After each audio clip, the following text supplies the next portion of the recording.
Welcome to Straight from the CPA's Mouth. I'm Chris Pilger, Director of Member Communications and Recruitment at CPA Alberta, and I'll be your host for today's show. My guest today is Steve Allan, and we're going to be discussing success and how to define it, Steve's passion for his city and community, and his legacy of impacting others. 150,000 new businesses are created in Canada each year, but only emotional intelligence is a critical skill for leaders. How do I develop artificial intelligence will take over analytics, big data, trend analysis? Hearing that Alberta needs to diversify its economy, but how do we do that? Create new opportunities for young innovators. Businesses account for 77% of all private jobs traded created in companies. Canada. Filter out the noise. Hear it straight from the CPA's mouth. Welcome, Steve. I'm so glad you could join us today. I'm really looking forward to this conversation. Thank you, Chris. Pleasure to be here. So, last episode, we featured Janine Rogan, and she left us with the following question. How do you define success? So, Steve, big question. How do you define success? Well, that is a big question, and I guess my view on the definition of success is you can't really determine it until you get to the finish line, and it's and it's not something that I think you can determine for yourself. It's something that other people judge. So it's I have had a fabulous career and a wonderful life and a wonderful family, and it's all about trying to keep all those things in balance, but something gets out of balance, and there's a lot of off ramps that can take you sideways. So as I say, I think it's when you're judged by the objective view of others when you get to the finish line, I think. And having said that, though, was there ever anything that you more like a goal that you wanted to achieve or an outcome that you wanted to get to? And is that how kind of you kind of would define, I'm doing what I'm supposed to do, or I'm making headway? No, it's interesting. I guess through most of my life, people always would charge you to set objectives and set goals, and I don't think I ever did that. I always, whatever I took on, I wanted to do well at, and I would set goals or objectives, or have a vision within the framework of whatever it was I happened to be doing. But overall, in the big picture, I didn't really have any goals. You kind of motor along and a door opens, you say, well, that seems interesting, and so go through it and see what's there. Well, and maybe that's success, just making sure you go through all those doors and not close any of them. Maybe that's one definition. True, yeah. Make sure none of them slam in your face. Exactly right. I guess if you step back objectively, would you say you think you've achieved some level of success, or again, do you think that's up for others to decide? I think it's up for others to decide. I mean, I've often said if something happens, if I get struck by lightning today, I've had a fabulous life. I have absolutely no regrets. There's not very much that I would do differently. I'm blessed with a great family and had a wonderful career, and to me, it's all about balance, and it's not about the size of your bank account or size of your house or anything like that. It's about maintaining a balance in your life.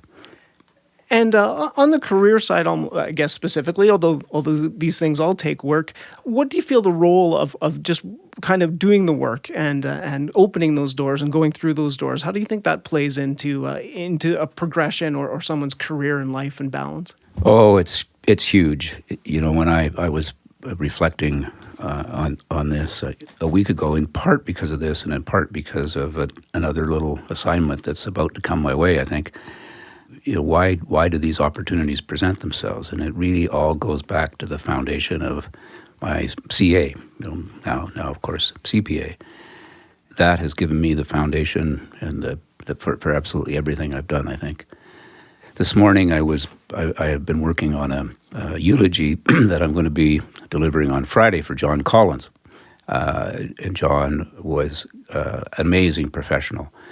And just reflecting on the opportunities that I had working with John and the mentoring that he provided to me and the encouragement that he provided to that led me in a different direction in my life. And so but it all starts with that foundation of of being a CPA and where can it lead and the relationships you build and the doors that it opens and one thing leads to another, and it's been quite an incredible journey.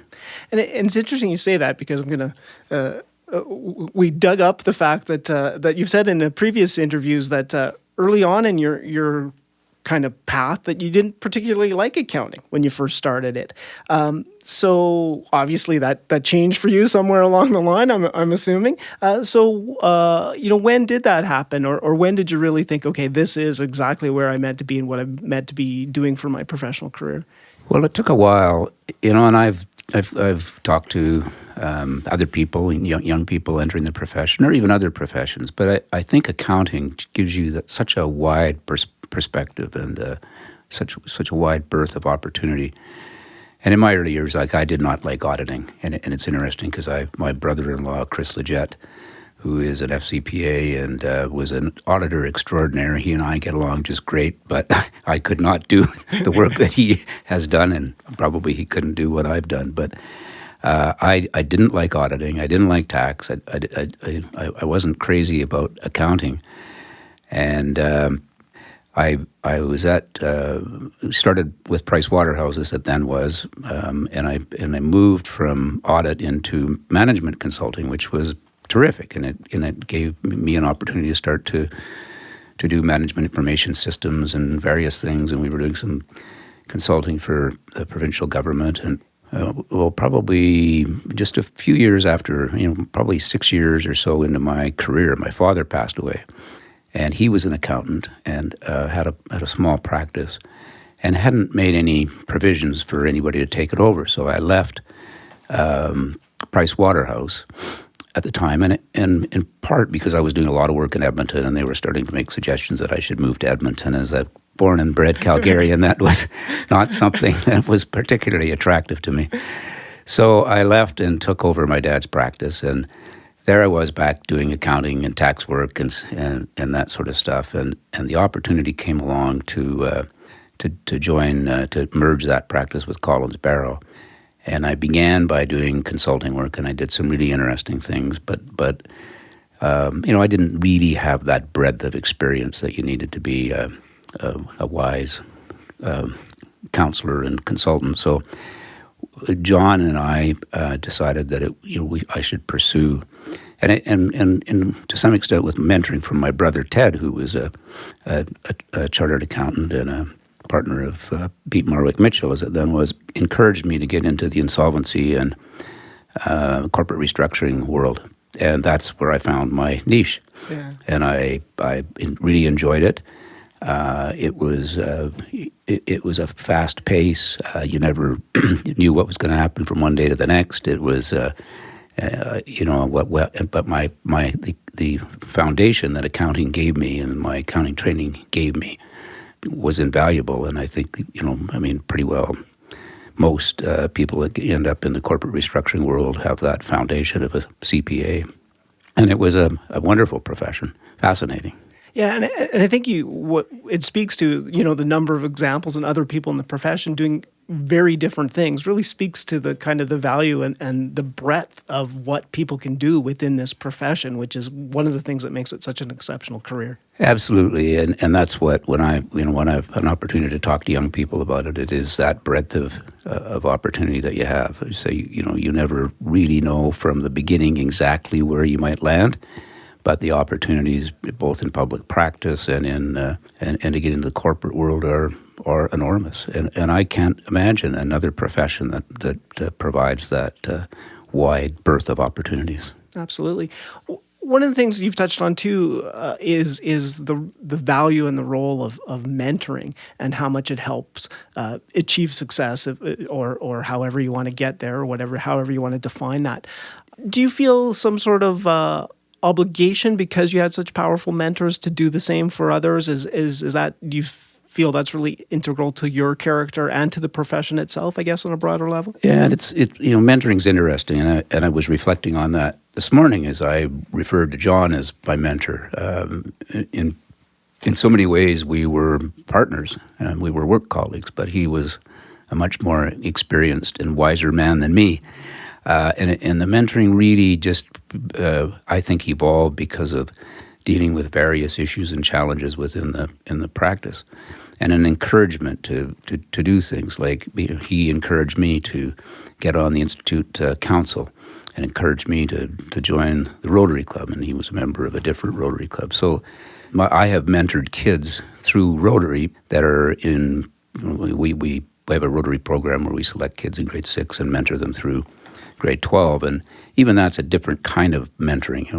It's not like Big Brothers Big Sisters where you're taking kids to the movies and stuff like that, but it's making sure they're staying in school and so on. So the mentoring, I think, that often occurs in public practice is just helping to guide people through the program, giving them some advice on things. When you're working on a file, just engaging with them on what direction to go and what they might consider and that kind of thing. So I guess that's mentoring in a sense, but it's really just that engagement that you have with a work colleague and dealing with the challenges of the day. Yeah.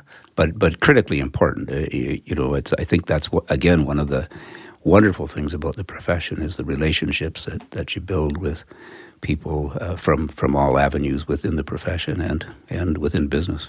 Yeah, and it's maybe another metric for some people is building those relationships and feel like you're successful if you have that really broad variety of relationships and meaningful relationships, both in your personal and in your professional life. Oh, absolutely. Yeah, and very valuable. So you mentioned you're born and raised Calgarian, and you certainly have exhibited a passion for the city and all your community involvements. What do you love about Calgary? What kept you here? What made you say, yeah, I don't want to go up the QE2 and move to Edmonton if that opportunity arose? Well, that's interesting too. I had an uncle who was quite a bit older than me, but he was a chartered accountant. Probably got his designation in the 19-teens or 20s, and he moved to New York, and then Atlanta, and then ultimately Los Angeles. And he became an executive in the motion picture business, which again shows you the path. I think he was actually CFO of Macy's. Wow. And then ultimately became president, I think, of Paramount Pictures. And, so he was a very successful guy. But again, the foundation of accounting. But he told me that, if you want to make it, you can't make it in Calgary. You got to get to New York or someplace like that. But I ignored that piece of advice and stayed here because Calgary was quite a different city in the 1970s than it was when he was sort of setting his path, and it's been phenomenal. I'm always fascinated with and again, it's the outside observer. Like I live here, so I don't know any different. But people who come to Calgary from other places love the business atmosphere here. They love the openness and the entrepreneurial spirit that Calgary has. And I had business partners with our practice from Toronto, and they would call and say, we'd like to arrange a meeting with some lawyers or some bankers or whatever. And so I'd phone some people, and we'd go over and have a coffee or have lunch or a beer or whatever, and they would say, "That's phenomenal. It would never happen in Toronto. If we would have to phone somebody, make an appointment 2 weeks down the road, and if they would see you at all." And it's just the informal way of doing business, and it's that. We talk about it at the Stampede. One of our values as Calgarians is that can-do spirit. Absolutely. And it's an openness and a willingness to get things done and a willingness to build those relationships and to work with people. And I think that I guess that's unique to Calgary or certainly Alberta. So I think that's what I love about Calgary, is that community spirit. Tell you a little side note on that is I was involved in tourism for a while with the Canadian Tourism Commission, and we did some work with Tourism Calgary, and this was more recent. This was just a couple of years ago, and they hired a consultant from Holland who had looked at city brands from around the world, and he would measure social media, and he interviewed people, and very in-depth kind of readings. And he said, gave a report that said, you're pretty average in so many ways, but he said, I have never, ever seen a city that is so off the chart in community spirit. Wow. Said of all the cities I've ever sort of looked at their brand, said you hit it out of the ballpark on community spirit. So That's great. yeah, it's interesting. And I think it's a testament to leaders like you, Steve, who have been here and so involved with the city and have set that example for others to follow in as they come along. You mentioned Stampede, but there's just a whole host of volunteer initiatives from business to arts to sports that you've been involved in. So, how do you decide kind of where to serve and where to put your efforts on that community engagement side? Well, again, it's back to the discussion we had a few minutes ago. It's about that somebody calls, the door opens, and you think, oh, gee, that sounds interesting. So you go through the door and see where it leads. I had the Stampede as an example. I had no intention of ever being president of the Stampede. There was the Chief Justice at the time, Ken Moore, who was a Stampede volunteer and a Stampede president, suggested that I get involved as a volunteer. So I did, and it was interesting. And that sort of one thing led to another, and they actually, again, tribute to the designation. They asked me, they wanted to appoint me to the board because they were CA was getting off the board, and they needed a accounting expertise, and they wanted to appoint me. And I said, well, why would you appoint me? Why wouldn't I run? And because they didn't think I would win, but I just thought the right, proper placed thing to do was to run for the election by the shareholders. And so lo and behold, I got elected. And then later, it happened to line up. I was out for a run one day, and I thought, if I time this right to get into the presidential stream, which is a total of about 8 years, I could line that up with when I want to sort of start winding down practice. And about a week later, they approached me and wanted me to put my name in for the executive, and and that kind of happened. So it's just something, those doors open, and you say, what the heck? It's worth a try. Great. And so obviously you've got a lot out of that Stampede. What is it about Stampede that is it a reflection of Calgary's values? Is that what you like about Stampede? Is that what's kept you involved for so long? Yeah, I think back in the early 2000s, we did actually do some surveys about Calgary values, and that's when we talked to Calgarians. We had a firm by the name of Weber Shandwick do a bunch of research for us. We did polling, and we asked Calgarians what they thought our values were, and it really was that openness, the friendliness, the neighborliness, the can-do attitude, the love of the land, those kinds of things. And so I think the Stampede really epitomizes what Calgary is about. And people used to say, well, it's going to change with this enormous growth of Calgary and people coming here from all over the world, all over Canada and all over the world. Isn't it going to change? And I think the truth is that people who love it here identify with those same values, so they fit right in. Yeah. And so the values continue to grow and build. Steve, for a man who has achieved so much, who inspires you? What is it about them that you admire? You pointed, you talked about John Collins as someone who was meaningful in your life. Are there others, personal or even, well-known figures that you've kind of looked to for inspiration? Yeah, interestingly, I'm working very closely with a great man by the name of Jim Gray. Now, Jim is he's going to be 86 years old this month, and he is incredibly inspiring. He's got more energy than many 40-year-olds, I'm sure, and he has a little bit like a guy like John Collins. When I look at that, a dogged determination to do something, to get something done, and an unwavering focus on the goal and getting whatever it happens to be.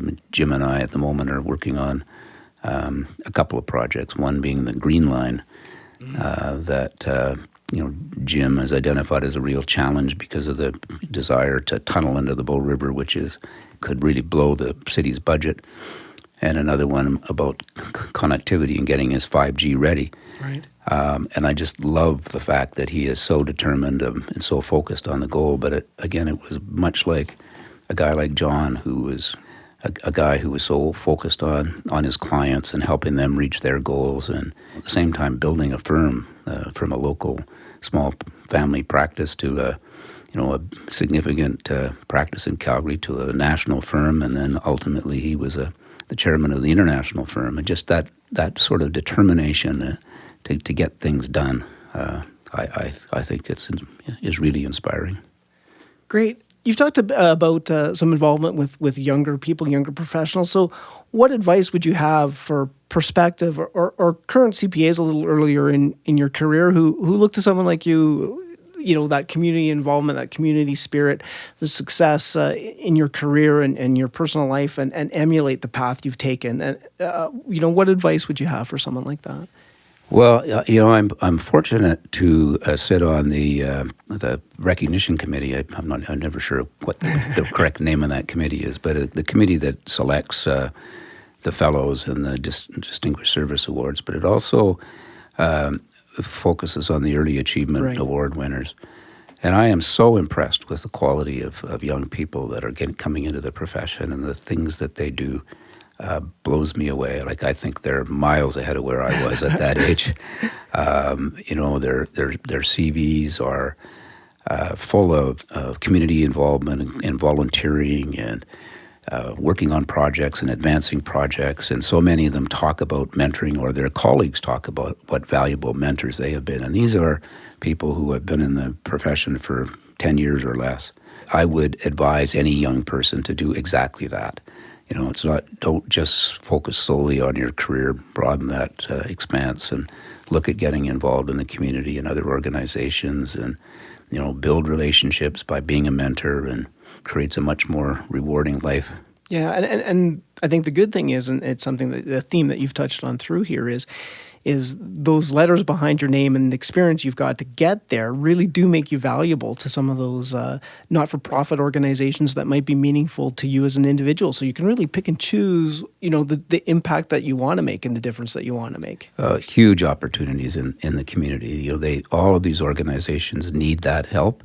They're so often their executives are driven by a passion for a cause, but they really need that guidance of a CPA, and there's a tremendous amount of value that can be added by an individual. And what I have found in everything I've done, I get more out of it than I put into it. The relationships you build and advancing the cause of the organization is tremendously satisfying. Looking back on all your involvements, is there one that stands out to you? Is there that you would say, yeah, you know what, I really made a difference, or the work we as an organization did really made a difference? Is one that's closest to your heart, I guess? Well, I'd have to say that probably the Stampede. I was fortunate enough to be there at a time when we were at a pivot point. The Stampede had been working on expansion for a number of years, buying properties in the Victoria Park area. But we got to the stage where, I don't know, there was maybe a dozen properties left, and they weren't selling. They were kind of flop houses, and the landlords just loved the rent and had no interest in selling. So we were able to get the city to support expropriation of those properties. But leading up to that was really a change in the brand of the Stampede. Stampede had become, and I think this is a lesson to CPAs, and no matter what the organization is. The Stampede was nearing 100 years old. Many of its practices and processes and part of its culture was very insular. They were kind of off in their corner of downtown doing their own thing, not paying much attention. There was a level of arrogance that they had, where they weren't engaging with city council, or they were getting money from the province, but they really weren't engaging with them. When we had no relationships with the federal government. So I was fortunate enough to co-chair a reputation management committee with the fellow by the name of Vern Kimball, who ultimately became the CEO. And we really focused a lot more on communications and on marketing and on building our brand, on building government relations, and really focusing on the things that we had to do to allow the Stampede to move to the next level. And then a year or so after that, we had completed the expansion. We had expropriated those properties. We got council, so we had unanimous approval, which everybody said was amazing for the expropriation. Unanimous approval for the land use bylaw. for the city, unanimous approval for the leases that we, 100-year lease or whatever it was that we had to get, and then we had to create a master plan, and so we worked with consultants, we engaged the community, we engaged the Stampede, we engaged business leaders, and we created the master plan that is now being built. So it's really satisfying to look back on that, and it was a team. There was a whole bunch of people involved, but it was a question of timing. I was lucky to be there at the time I was, and I think we really changed the organization and provided it the opportunity to grow and become a much more essential part of the community. So looking into the future, where do you envision Calgary in 20, 30 years? Well, it's interesting because I chair Calgary Economic Development now. So, again, the city's at a pivot point. Yeah. We've got 27% vacancy rate downtown. We have high unemployment. We don't have the right kind of talent for the modern economy. We have more engineers per capita than probably most cities in North America, but they're not the high-tech IT type software engineers that we need. So we're really focused on trying to build that and create that environment now that we can, and it's critical work. And if we don't get it right, we could be in trouble. And Jim Gray, who I mentioned a few minutes ago, you hear him talk, and he says Calgary is in real trouble now. I'm optimistic. I'm optimistic because Calgary is a great place to live, and Alberta is a great place to live. But Calgary is ranked by the Economist Intelligence Unit as is the best city in North America, actually the best city to live in the Western Hemisphere, and the fourth most livable city in the world. And that's what's going to save us. We have reasonable cost of living. We have cheap electricity. We have a great office space at a reasonable price. We have reasonably priced housing, but we have a great quality of life. And we are on the edge of this wonderful, the Rockies and the Bragg Creek area and all this land to the west of us, which young people love to engage in with mountain biking and skiing and outdoor activities. And those, I think that's what's going to attract people here to help build this next phase of what Calgary is going to be. And so we are going to be a much more diversified city. We have, energy, high oil prices were not our friend. So when we peeled that back, we realized we're very strong in agriculture. We are very strong in transportation and logistics. We're very strong in the life sciences. Tourism is a huge opportunity for us, and the creative industries, music and film, are great opportunities. So we're really focused on trying to build those sectors, and I think we will, again, because fundamentally it's going back to what we've just talked about, it's a great community, it's a great entrepreneurial can-do city, and people will be attracted here in 20 or 30 years from now. It will be much more, we will continue to be energy, but energy of all sorts, not just fossil fuels, but again, we have great sun and wind, and so huge opportunity, I think, for our future. Great. So outside of that role, what's next for you personally? Well, I'm about to be appointed, I think, by the province to take on a significant role that'll be announced later this week that I probably can't talk much about. But there was a cabinet meeting this morning, and I haven't heard the results of it, but it looks like, and that'll be an interesting assignment. Oh, well, we'll look forward to that, Steve, and see what that's all about. It's been great to talk to you. I really thank you. It's a pleasure to sit across from you and hear a little bit more about your experience and your perspective on these things. Straight from the CPA's Mouth is centered around Alberta CPAs discussing everything from leadership to finance to education. Before we end this episode, could you pose a question for our next guest to ponder and answer in the next episode?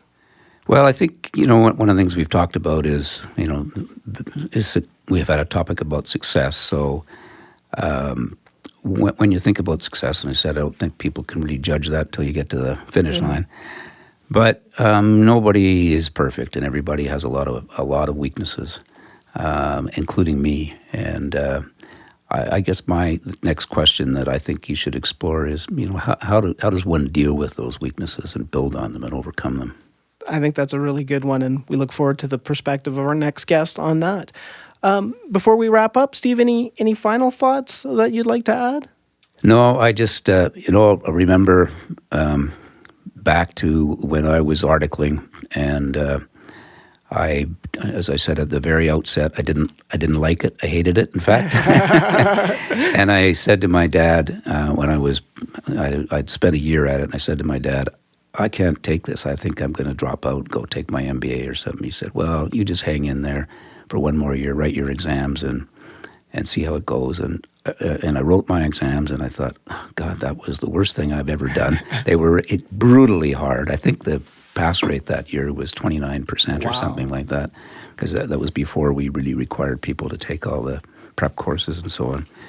And I thought, well, that's it. There's no way I passed them. I'm on to doing something else. And somehow or other, I passed them, and that has set the foundation for my life. And I am so grateful to it, and grateful for my dad for his wisdom and making me hang in there. Absolutely. And there's something to be said. Maybe success is just persevering.